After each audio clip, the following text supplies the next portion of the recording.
आंतर्जातिक मातृभाषा दिवस अवसर में राज्यवासी को मोर अनेक शुभेच्छा और शुभकामना। मातृभाषा हेउची आम हृदयर भाषा। व्यक्तित्व गठन में मातृभाषार विशेष प्रभाव रही। यह आम चिंता, चेतना, भावना परिप्रकाशर प्रकृष्ट माध्यम।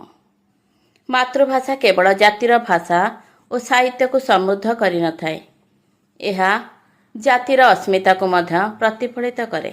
यह साहित्य दीर्घ काल धरी एक सृजनशील परंपरा सृष्टि करी आसीछि। मातृभाषार विकास बिना कौनसी जातिर उन्नति असंभव। आम सभी मातृभाषा हेउची एक मूल्यवान संपद मध्यरु गोटिए।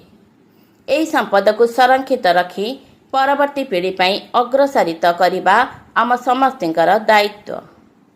ना आज रही आंतर्जातिक मातृभाषा दिवस रे आमे समस्ते आम मातृभाषा ओडिया शब्दर भंडार और साहित्य को आहुरी परिपुष्ट करने सह यह विश्व दरबार में प्रतिष्ठित करने को प्रतिज्ञाबद्ध हेबा।